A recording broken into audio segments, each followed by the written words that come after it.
TC, really brutal 0-2 there. I mean, not a lot of rounds even came out of complexity. What went wrong? Things didn't even seem to be clicking from the beginning on overpass.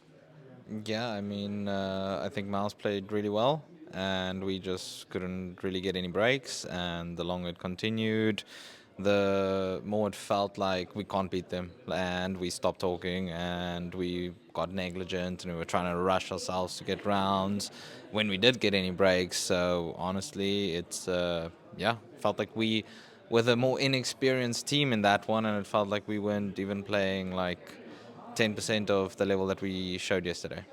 I mean, that game against Heroic yesterday, double OT, you had the mentality to keep fighting back. Here, there's a couple clutches and 2v2, 1v1 situations that didn't go your way. Do you think that just that continued repetition hurt the mentality? Yeah, for sure, for sure. I think you could definitely. I mean, it's pretty obvious. You can always see when the energy's down and the communication is just not there, and we're just showing a completely different level.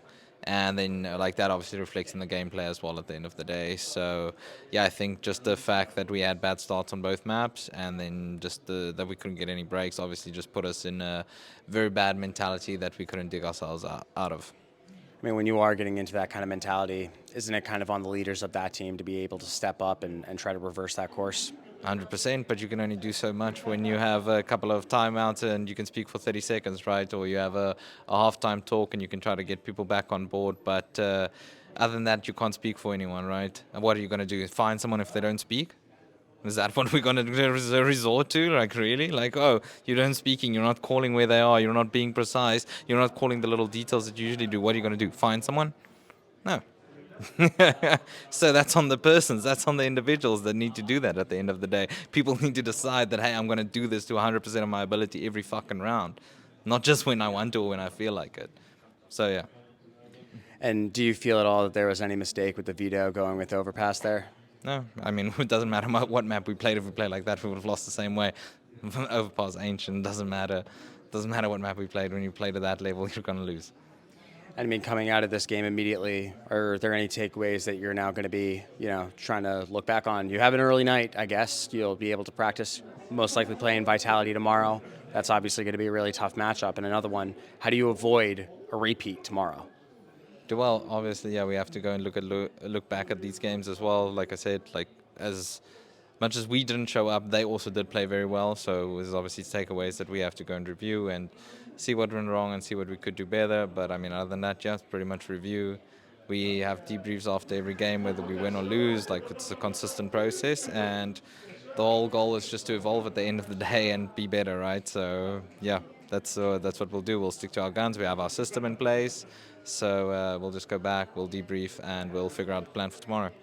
I mean, the team hasn't necessarily been at this level of a major competition ever. Do you think that the inexperience, do you think that just the nerves are getting to them? I mean, I think there's always going to be nerves at the end of the day. Like, obviously, as you progress through tournaments, I think even when you're comfortable and you're playing these tournaments regularly, there's still nerves, but it's all on you what you do with them, right? Do you embrace those nerves and make you play better, or do you let them get to you? You know, it's like it's your choice at the end of the day what you want to do with them. And are you afraid at all of now heading into a potential, the 2-1 matchup, sliding back down? How are you going to try to stop the slide at all? I mean, even yesterday after we were 2-0, it's like, you know that you're not going to have any easy matchups here, that like all of the games you're going to have are tough. It doesn't matter who you're playing, like all of the teams are tough opponents. So yeah, at the end of the day, it's all on us, right? The ball's in our court. We have to come together, show up, and just show the level that we know we're capable of. And how can American fans, have the confidence that there's going to be a different complexity inside of the server for tomorrow? I mean, at the end of the day, that's on us, right? That's on us to convince the NA fans to cheer for us. But I mean, from our side, we're always working, we're always grinding, we're doing 110% in the practice room, making sure that the prep is there, making sure that, we're going to be at least in a position to play to the best of our ability. So, yeah, I mean, for all the NA fans out there, thank you for always cheering for us. And, yeah, we're going to do what we can do to be as prepared as possible for tomorrow.